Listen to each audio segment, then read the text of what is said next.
I didn't know. And oh, did she tell me some scary stuff. Oh, let's hear some of And it. so as she's telling these stories about her family, I said, the first thing I say is, hey, can I email you the documentation because I want to use these stories? And she's like, sure. So she ended up giving me like 15 stories over 4 days of things that happened to her. So I did the first 3 just recently. That's the background on it. And so it turns out that her family, because she can trace her bloodline back to ancient China, her great-great-great-great-great-grandfather was a sorcerer. And he did magic in service of the Chinese army.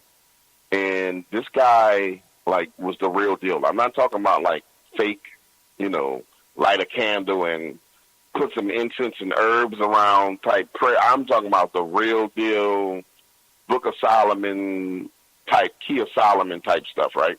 Okay. And she starts telling me these stories about the things that would happen to her when she was a kid in China. Like, one of them that scared the hell out of me was, it turns out that when she would take a bath, that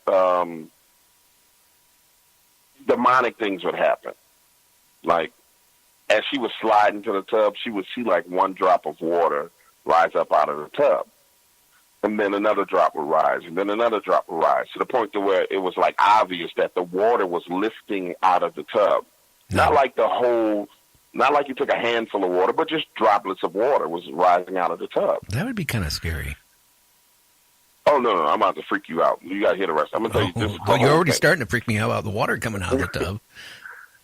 And so she's telling me the story, and I'm actually sitting, while she's telling me the story, I'm sitting where I'm sitting right now. I'm smoking a cigar just like I'm doing right now. She's telling me the story, and she's like, James, I slide my legs into the tub, and tub to her is not tub to you and me. Tub to her is like a tin tub. It's not like, we're so blessed in America. A bathtub is great. Even in the projects, a bathtub is a real bathtub, right? Oh, yeah. To her, a tub was like a tin tub. And the water was warmed up by a fire for her. And so she's like, before I got in the tub, I put my toe in. It was so hot because my mom warmed the water up by the fire. And I had to wait a while and let it cool down. So once it cooled down, she started to slide her body into the tub. And as her legs go into the tub, she sees the first drop of water. Well, both legs and her waist go into the tub. She sees the first drop of water go up. And she's like, okay, I think I saw that, but she ignored it. And once her waist settles into the tub, another drop goes up, then another, then another, then another. And now she's realizing that, okay, water's rising up out of this tub, and there's no justification for it. There's no way of her figuring out what's going on. She's just like sitting there like, what the hell is this? Well, about 45 seconds after these droplets of water rise up, she said she saw a swirl in the water by her feet. And just to the audience that's listening, anybody who listens to the story, imagine for a moment you're in your bathtub at home, people taking a bath, even when you was a kid. This is transparent. You can see your legs, you can see your toes, and there's this swirl by her feet. And then she physically feels something pull her big toe, the toe next to it, and the toe next to that. Like pull it, like something yanks it. So she jumps up out of the tub and goes to grab a towel and starts trying to get out of the little door that leads out into the hallway. And as she goes to pull a door, Gary, the door won't open. Now, there's no lock on the door, but it just won't open. She's pulling it, and it won't open, and yanking it, and it won't open.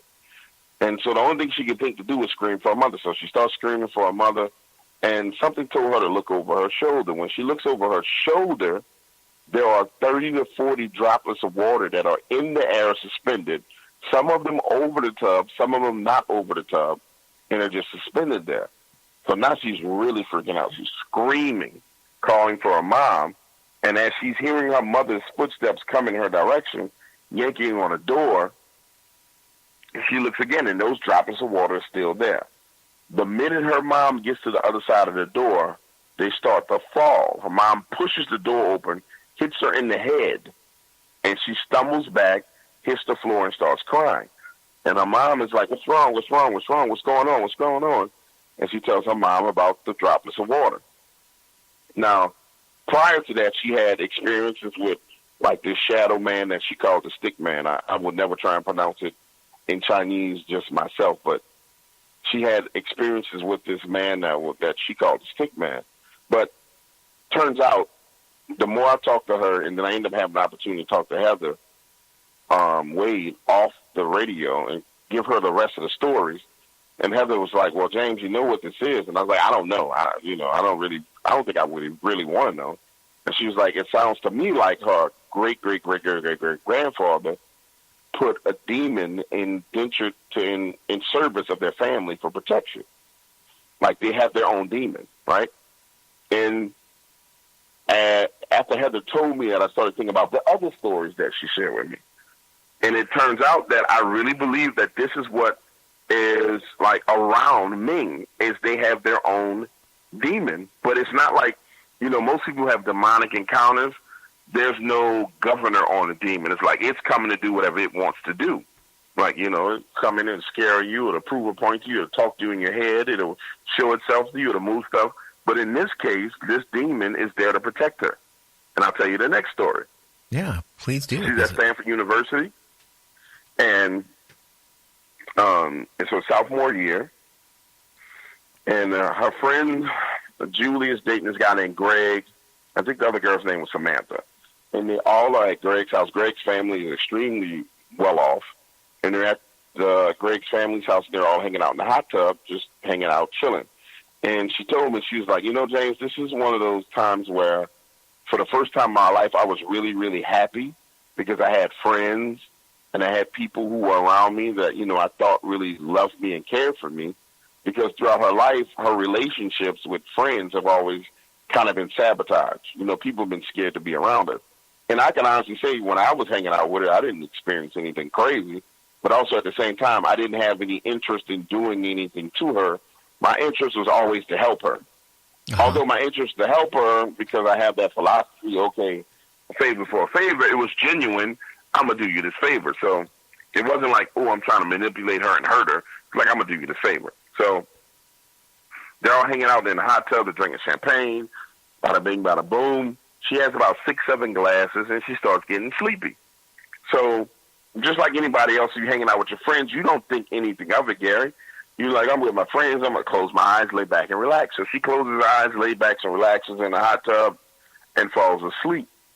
And I was like, well, how long were you asleep? She's like, I really can't tell you how long I was asleep, but all I could tell you is how I was awakened and how I woke up. And I was like, well, tell me.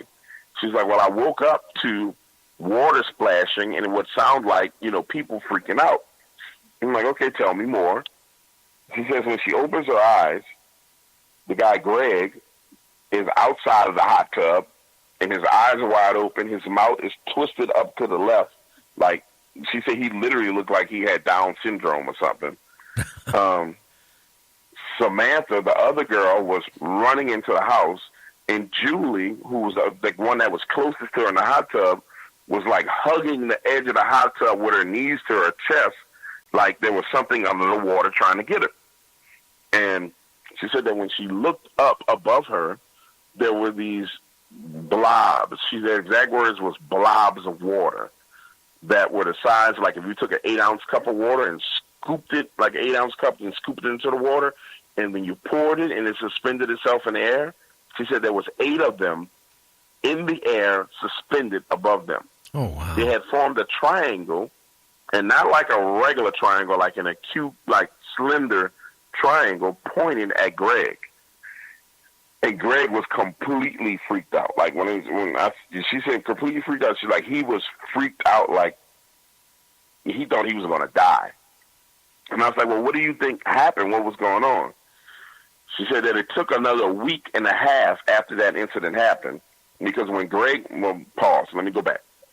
The droplets are suspended in the air. They're in this triangle. Greg freaks out. He's twisted. His eyes are wide. His face is all twisted up. And he's cursing, like, what the F is that? What the F is that? And he runs into the house. Once he runs into the house, they drop back into the hot tub. Now, she said it took about a week or two after that until she realized what happened.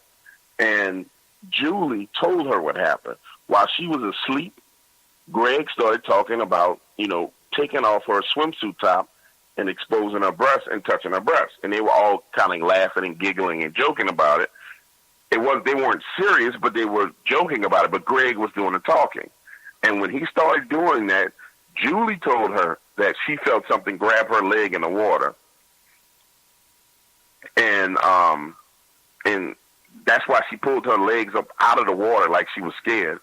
Greg felt something pull his swim trunks, so he hopped out of the hot tub. And when Samantha saw everybody freaking out, she just got out and ran. So when I talked to her more, I said, "Well, Ming, what do you think it was?" She said, "I know what it was. This thing was protecting me because it's protected me my whole life from bad people.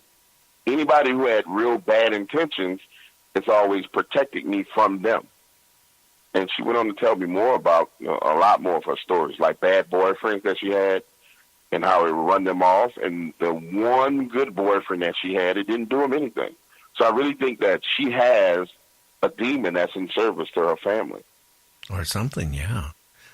But I don't know. The grabbing even her toes and yanking them and stuff doesn't sound like it's a friendly demon, though. Not even to her.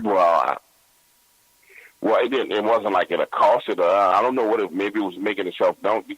So, also as well, let me give you. We're talking about an extended period of time. So when that grabbing her toes when she was in the tub, that was when she was a kid. We're talking about 19, 20 years old when she was in college. So there's an extended period of time. She wasn't an adult when that happened when she was in a tub. Okay. Wow. That just proves there's things out there, spirits, what do you call it, angels and demons and stuff, and, things watching after people, good or bad.